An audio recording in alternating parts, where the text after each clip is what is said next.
How y'all doing? I got this video you guys have to watch. They're talking about Clyde Davis' last message to Whitney Houston. They said that it's been revealed some strange things is going on. You guys know Clyde Davis just passed away, and everybody want to know who is the next person in charge. All right, they are in our face in plain sight. You know it's not a black man. So who is hiding in plain sight? I don't know. That's what people want to know. So let's look at this video and let's see what's going on and what this video has to say about Clyde Davis reveals some type of message on Whitney Houston. I told you guys I'm going to stay on it. I'm going to look high and low to give you all the videos that we need to piece it together. Make sure you guys like, share, and subscribe and check this video out. Clive Davis died just days ago, and this is a man that created and controlled the careers of some of the biggest names in the music industry. But here's the thing. There are rumors that Clive wasn't just a music mogul and instead was using his influence to pressure these artists into doing what he wanted. His biggest artists died in mysterious ways or had their careers snubbed the second they tried to get away from him, and people are wondering if all that was really a coincidence. And we do have some breaking news coming into the newsroom right now. The entertainment industry mourning the life of the iconic record producer and music giant Clive Davis. We have just confirmed that he's passed away. The music visionary behind so many popular sounds across the last 6 decades, discovering and championing some of the biggest names in the industry, including Whitney Houston, Alicia Keys, Barry Manilow, Jennifer Hudson. He was 94 years old. Perhaps the biggest name in Clive's catalog was Whitney Houston. At the peak of her career, Whitney was pulling in millions of dollars, and that's when fans realized that something was wrong. Reports came out that Whitney was addicted to and had a history of being both in her childhood and during her time in the industry. Whitney never revealed the name of the person who assaulted her, but it was because of this trauma that she started using drugs. Perhaps the film's biggest revelation, Whitney was allegedly sexually molested as a child. Pat says Whitney never told her who about her, but that she did talk about the alleged experience. Did you know? We talked about it, but it was referencing my daughter. You know, we would travel with work. We would argue about me leaving Rhea behind. And I never could understood why she was so adamant about her being on the road with us. And that's when she talked to me very briefly, you know, about her situation. And I understood at that point and just let it go. I suspected that there was some kind of trauma in her childhood just because of the way she acted, the way she talked in some interviews about her childhood and about how she felt about children, how she wanted to protect children. Then in 2001, things got even worse. Whitney was battling addiction, and this was the first time that the public found out. During the Michael Jackson 30th anniversary special concert at Madison Square Garden, which took place on September 7th and 10th, 2001, Whitney Houston performed at the tribute event, and her appearance sparked widespread public concern. Houston looked notably gaunt and thin, and her performance was seen by many as erratic. It became one of the most talked about moments people point to as an early public sign of her struggles with drug addiction, well before she spoke about it openly in her 2002 Diane Sawyer interview. Never able to talk about it to her mother or to a professional who was trying to help her perhaps with her addiction. You know, she did a lot of therapy and that kind of thing, but she would never open up about this to anyone. The film also revealing the shocking extent of the drug abuse by the chart-topping legend. Her drug of choice was? She drank. The family's roots began on the mean streets of Newark, New Jersey. Gary says hard drugs were a part of his life from an early age. I've been turned on to at 10 years old. At 10 years old. 10 years old. Yeah, and I did with Whitney, you know, from time to time, but we were in a different room. I never did with her, me and her together, because it would kind of separate us and distance us. Crack rehab fails. First of all, let's get one thing straight. Crack is cheap. I make too much money to ever smoke. That's straight, okay? We don't do crack. We don't do that. It's whack. Is it alcohol? Is it marijuana? Is it cocaine? Is it pills? It has been. At times. All? At times. If you had to name the devil for you, the biggest devil among them? that would be me. To tell you that I am not self-destructive. I'm not a person who wants to die. I'm a person who has life and wants to live. Despite knowing how sick Whitney was and how much she needed help, Clive continuously pushed her to perform and stay in the industry. In his own words, Clive was the only person that Whitney trusted, and he misused that trust. He would send her into interviews just to generate controversy, and not one person around her cared. Not her family and not her friends. Whitney was clearly in need of help, but everyone only cared about the money. Are you just watching TV? We're just, yeah. And doing... Yeah. Yeah. And are you smoking? Smoking, yeah. No, we were lacing our marijuana with base. Yeah. Yeah. It wasn't, we didn't want to stuff. We weren't buying like $20 jumbles. Yeah. We were paying money. Yeah. We were buying like ounce and ounces. We would have our shit. Yeah. You know, for like. But you were freebasing cocaine. Basically. Yeah. Yeah. Yeah. And our. And weed. And we weren't doing it glass. We weren't doing like pipe smoking. Yeah. We didn't get that far. No. You did not? No. Oh, no. So what are you smoking with? How do you... You put it in your mouth, Oprah. Okay. Okay. Go with me here. Okay, go. I'm going with you. You put it in your mouth, you lace it, you roll it up, and you smoke it. And your weed, it's just another form. It's like, almost like one speedballing, but you level it off. With okay. Okay. So your drug of choice was weed combined with... Rock cocaine. With rock. Yes. Things continued to get worse until one day Whitney allegedly met Clive Davis in his office and told him that she wanted to get help and she was going to quit everything for her daughter. She also stated that she wanted to release more music and get back on the stage. Just 1 month after this conversation on February 11th, 2012, at the Beverly Hilton Hotel in Beverly Hills, California, on the eve of a pre-Grammy party, Whitney was found.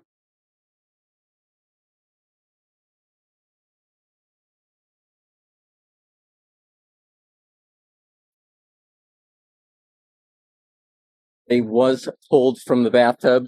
She was found face down in a water-filled bathtub with drugs nearby. So what happened to that now infamous hotel room here at the Beverly Hilton? Whitney Houston was an icon with such a huge following. You'd think that room might become a magnet for tourists. But the hotel made sure that didn't happen. This one is where she actually died in. Notice they took the number off the door. In this YouTube video, a fan searches for Houston's room weeks after her death and discovers the number 434 has been removed. The $500 a night suite that looked much like this one was reportedly taken out of rotation after the hotel was overwhelmed by requests from guests to stay there. But look what our producer found this week. The number 434 is back.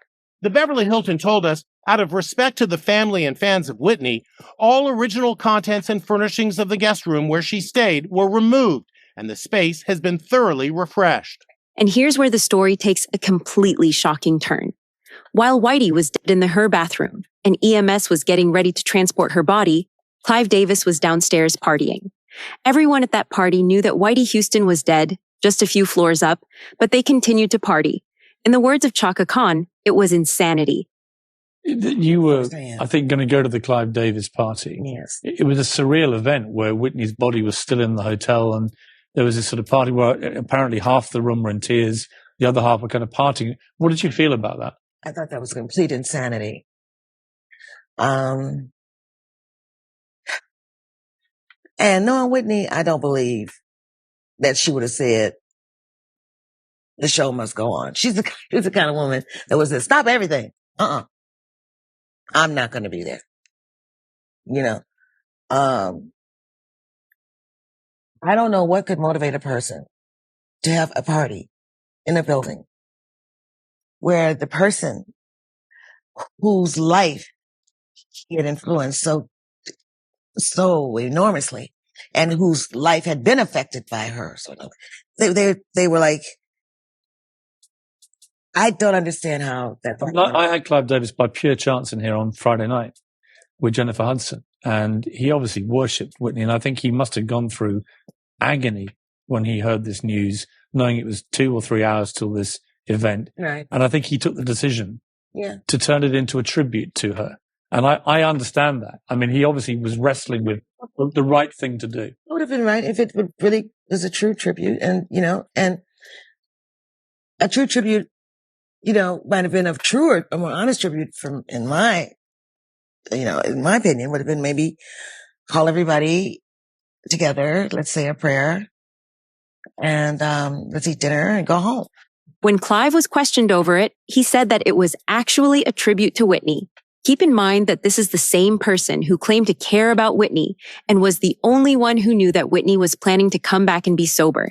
Clive's behavior here is extremely suspicious, and the way he talks about it is unbelievable. I've made it no secret that I just thought it was in poor taste for you to continue with the pre-Grammy party when Whitney's body was still upstairs in the hotel room. Remember, Whitney passed away the same day as Clive, your annual party. Why did you go on and have the party? Just asking. Well, you're a very small minority. Because if you knew Whitney better, you knew she was not there to perform. Yeah. This was her favorite night of the year. She came out every year. This party was so part of her. So you're saying and that she so would that the family, we spoke to representatives of Pat, who was a manager, and Gary, who was her brother.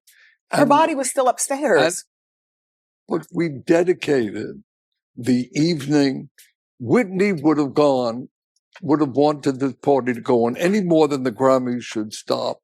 There was a packed house paying tribute. Alicia performed, Tony Bennett, Diana Krall, the Kinks had flown in from Europe, Elvis Costello, Jackson Browne, Diana Ross, Jamie Foxx. Everybody celebrated the life, the memory. That was appropriate. So I beg to differ with you. Well, we agree to disagree. And that's fine. It's not just the fact that he chose to party after Whitney died that's suspicious. Hours before her death, Whitney actually passed a note to Brandy Norwood, her close friend. Brandy and Monica were rehearsing/doing press for Clive Davis pre-Grammy Gala, performing The Boy Is Mine.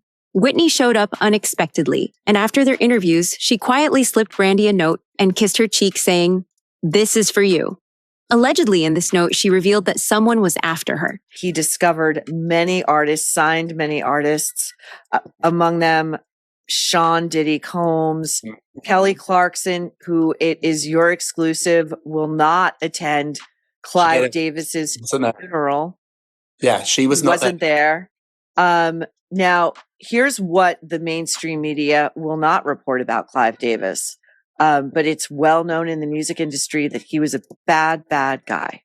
And it's well known in the music industry that he reportedly, allegedly, made Sean Combs perform with him sexually in order to get a record deal. Page 6 reporting that Suge Knight, who I believe is still in prison, himself names powerful music execs who allegedly used drugs, alcohol, and sex to control Diddy, Usher, and Justin Bieber. Suge Knight is the former Death Row Records CEO. He's serving 28 years behind bars for running over and killing a man. Told News Nation that his artists used to only smoke weed, but allegedly got into heavier drugs once they were signed. Those guys, Knight said, came to I find it hard to believe that the first time they got introduced to cocaine was by the likes of Clive Davis. But, this is the sinister side of the music industry that nobody wants to discuss openly. And you'll read an obit of Clive Davis in the New York Times, and it'll just be what a genius he was and how many lives he changed and stars he midwifed. And it's like, no, tell the truth. We are allegedly post Me Too. Why are we not telling the truth, Rob? Yeah, tell the whole story here. And it's a really dark story to tell, but it makes it more interesting. This story is a story about being a human being, and we're messy. People are messy. And whenever you try to make somebody a hero, whether it be a friend or a movie star, you're not doing them any favors. None of us are heroes. Clive, in my opinion, was a particularly bad person. Early in my career, I worked with Puffy, and Clive was around a lot. There would be no Puffy had there not been Clive. Clive Clive founded Bad Boy Records. Bad Boy Records was under Arista Records. It was Clive Davis, who was an elderly man who had not had a hit in years and was desperate to be relevant. And so he found this up and coming black hip hop gentleman that he thought he could be in business with. He could control. So many people gave Diddy that advantage, including Anna Wintour and Estee Lauder. He was the black man in a white world that they thought they could trust. And boy, did they bet on the wrong horse. But there would be no Diddy without Clive. And then there's the autopsy report, which says that Whitney died from a drug overdose and water in her lungs. This doesn't make any sense, since Whitney's face wasn't even underwater when she was found. The water in her lungs and that kind of thing that would indicate drowning. Well, one of the things, there's no camera there, so we don't know exactly what happened. And these pathologists, I don't really envy them, have to try to piece together this story. So you get water in your lungs if you're breathing.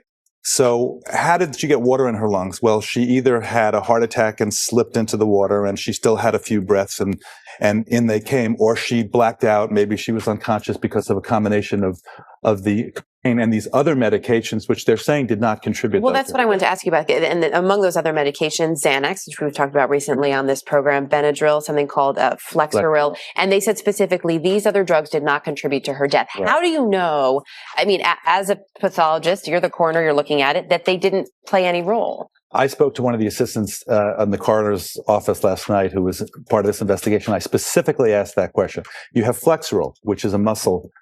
It relaxes your muscles. Xanax, which is anti-anxiety. You have Benadryl, which is an antihistamine. Each one of these can kind of space you out a little bit.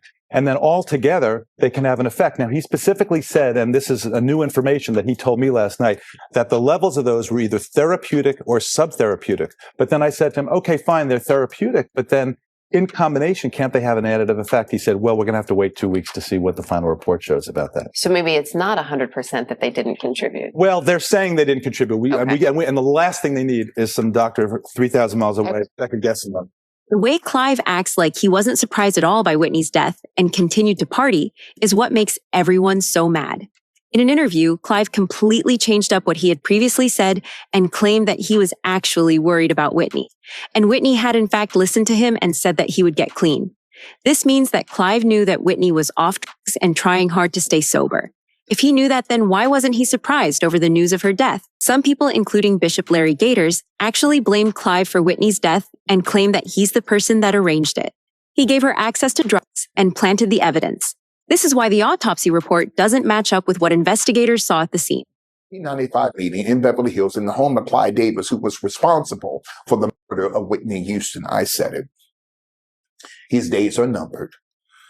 And there were rappers there from all over the country. They were invited to the home of Clive Davis, along with members of the CIA, FBI, which they didn't understand why the government was there, including many directors and CEOs of the private prisons throughout the United States was at that meeting in the mansion of Clive Davis. And they were telling these rappers, you need to create songs talking about killing police, calling black women bees, and you need to get more nasty so we can fill our prisons that we're building. Okay. You know what's crazy during that time? I can recall when that gangster music came into play. That's it. And how they, I don't know if the guys rapping it really knew, but they created the atmosphere. Yes. But it went from, I remember guys wanting to wear like the African chains around their neck and dancing and the haircuts, flat tops, Kid and Play, Kwame, to the really thugged out and just the gang stuff. And I can recall going into like liquor stores or different places and all they had was blue and red rags. Right. It was just like that stuff was on program. Things get even weirder once you realize that Whitney's daughter died in the exact same way decades later. Whitney Houston's daughter, Bobby Christina Brown, died on July 26, 2015, at age 22, almost exactly 3.5 years after her mother. On January 31st, 2015, she was found unresponsive and face down in a bathtub at her home in Roswell, Georgia, in circumstances eerily similar to her mother's death. She was rushed to the hospital and placed in a medically induced coma, but she never regained consciousness. She remained in that state for about 6 months before she died. There are a lot of people out there that don't understand how hard you fought to help Chrissy to keep her here on this earth? When we really found out that Chrissy was in trouble, we were really making plans to do something about it, but it just came a little too late. She was like a second mother to Bobby Christina, Whitney's manager, confidant, and sister-in-law, who was with her 3 days before she died. Pat had planned an intervention for Chrissy and wanted to send her to rehab in California, but then... What happened to Bobby Christina Brown? After being found unresponsive in the bathtub. She is breathing with a ventilator. Court papers claim Nick Gordon injected Chrissy with a toxic mixture before she was found face down in the bathtub. Today, Nick remains in hiding, and many question if he had a role in her death. Pat always had her doubts and even filed a restraining order against Nick last year. Chaka Khan is perhaps the only one who knew Whitney closely and cared about her, and she has always blamed Clive Davis for what happened. Allegedly, Whitney never even planned to be at the party that got her. It was all planned last minute by you-know-who. Yeah, and and frustration, emotion, and stress. You know, that will really affect you profoundly. If you're in a stress situation, she was being pulled. Yeah. In a way that it would wear down anybody. It would, especially with, trying to do a reality show and keep, Bobby at a certain level. Weren't you on your way to Clive's party? She's been in town for a week, and I missed her because I've been on the road. So when I got back, while I was out there, I was seeing all the crap that that was happening to her, and she was because before she came down to do this party, she was up in Canada shooting a movie. She's doing a great job, doing a beautiful job, soberly, but well. She had her wits about her.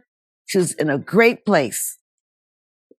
Then somebody calls her down to do a party, and who calls you in to do anything a week before it's happening, unless you're going to be doing rehearsals or something. If I'm going to come to your party, and even if you in Houston, I would just fly down the day of, a night before, go to the party, maybe stay a couple days if I wanted to afterwards, and then go back home. That's what killed her. I will tell you right now. The fact that she came down a whole 7 days before the party with nothing in place to keep her or to insulate her from. And she just ran amok. It stressed her too. She was friggin' stressed. She felt compelled to be there for Clive. He felt compelled, to be there. You had a good relationship with Bobby Chris too, isn't that right? Yes. So this is just tragic all around, right? Yes. And their child, and how did that affect? The only consolation I get in that, is that I know that they're in a better place. I know they're together. Yeah. And they're happy now. Whitney isn't the only celebrity that has had to suffer at the hands of Clive Davis. A lot of stars refused to be present at his funeral because they knew exactly what kind of man he was. The coincidences don't end here. Clive Davis is connected to Diddy too. And according to Gene Deal, Diddy's bodyguard, Clive is the person that turned Diddy into the monster that he is today. Clive's parties were the blueprint for the f***s that got Diddy sent behind bars. So the relationship between Clive Davis and Diddy is interesting because when Diddy's 23 years old, he's making a name for himself. Clive gave him $15 million to start Bad Boy Records. And then later on, they did even a bigger deal where Clive gave him $50 million advance on future earnings. This is 5 years later in 1998. $6 million upfront payment, $700,000 annual salary, and a state-of-the-art recording studio. We're talking about $2 million recording studio. This is when he went after Faith Evans. He got Biggie in the early 90s. This is when it started. But there's a relationship with Clive. And it's interesting because Clive later on, they say something may have happened here because Shook said Clive taught him the bad habits. And later on, Clive comes out and says the following. Yes, record mogul Clive Davis has identified as being bisexual. He publicly revealed in his memoir, this is not allegedly, he said it, the soundtrack of my life. At the age of 80, he also discussed in an interview with Katie Couric, expressing the hope that his coming out would contribute to greater understanding of bisexuality. It's Clive Davis. The public hasn't been on Davis's side for a long time either. Everyone blames him for Whitney's death, or at least thinks it's suspicious how he basically was unfazed and continued to party as someone who called him father was breathing their last breath. As new details and reflections continue to surface, one thing remains certain: her legacy as the voice will never fade. Thanks for watching. If you enjoyed this video, give it a like, share it with someone who grew up on Whitney's music, and subscribe for more.